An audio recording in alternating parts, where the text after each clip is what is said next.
Surabhi is the wish-fulfilling cow. You say, if you want a wish, if you have a wish, you send it to Surabhi. And, these are, and I may sound crazy to you, but these are real things. This isn't just a made up fantasy story about gods and goddesses and things like that. This is, and again, you don't have to believe it, but there's something beautiful about believing in a magical cow.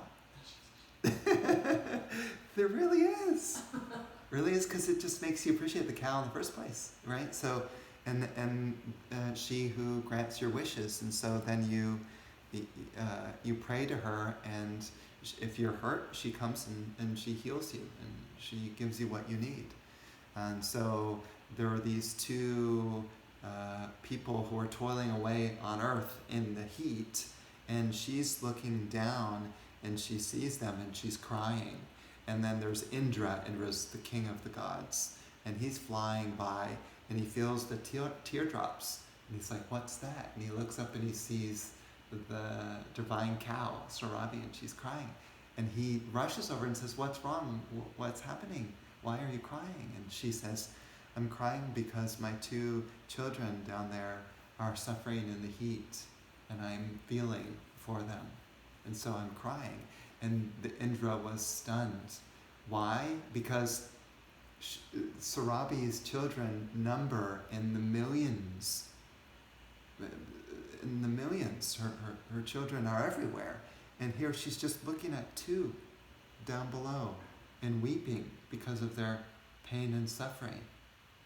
And that's like the love of the mother, except in this case, it's a mother that loves you and the ants and the bugs and the bees and the birds and the grass and all the souls. She loves them and takes care of them as a mother to all. And that's why they call her the Divine Mother.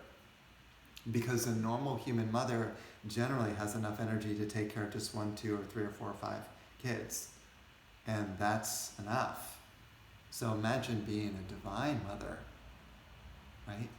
And she loves those who are even demons, because she wants them to be happy also and to return to the light, in a sense, to come back to her bosom, to hold them.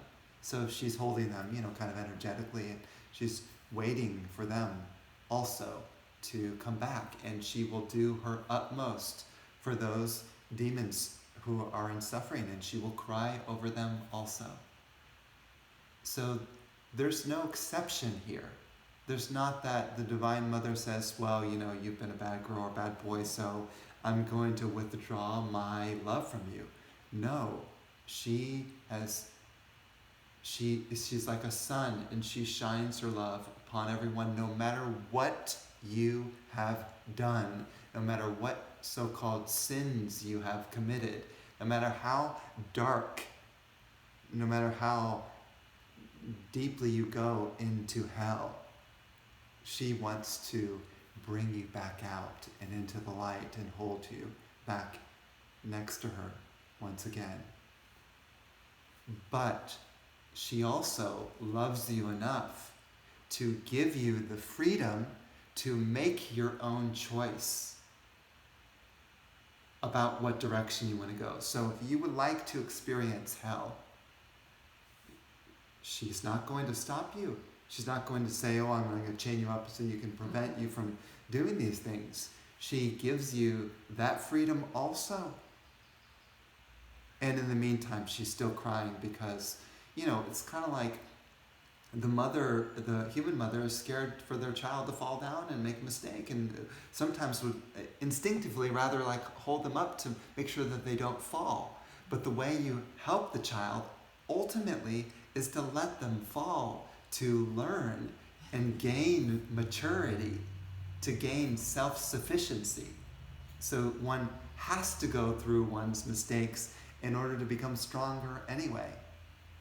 But the beautiful thing is you always remember, thank you, Surabhi, you are always watching over me. I can call you anytime. So when we chant the mantras, we're calling, oh Mother, I'm hurting so much. This life is so difficult. Please save me. Pull me out of this difficulty, of this suffering. Show me the way, please. Please hold my hand. And boom, she's there. All you have to do is ask. This is a prayer, and a mantra is, in a way, it's similar. A mantra is like a calling forth of that energy to you.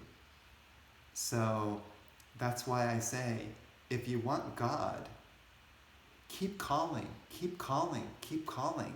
If you keep crying and keep calling constantly your whole life, at some time, that God will be so magnetized to you, they will literally appear before you and say, what would you like? What is the boon that you want? Anything you want, I'll give to you. But just like the human baby cries for its mother, and then the mother comes, and it comes right away, right? Same way, we're the same way. We're a bunch of babies. We don't know what we're doing. This world is so complicated in navigating the tricks. We need help from the divine. There's no question about that. Because in the womb, it's not like the babies are studying the manual for life and going, oh, okay, yeah, compassion, yeah, I get that, yeah. Love, oh yeah, love, that makes a lot of sense. Oh, beauty, oh, I love beauty. It's like, there's no manual for that the child's like reading in the womb. And you think that your parents know? Your parents don't know. Your parents are just as clueless.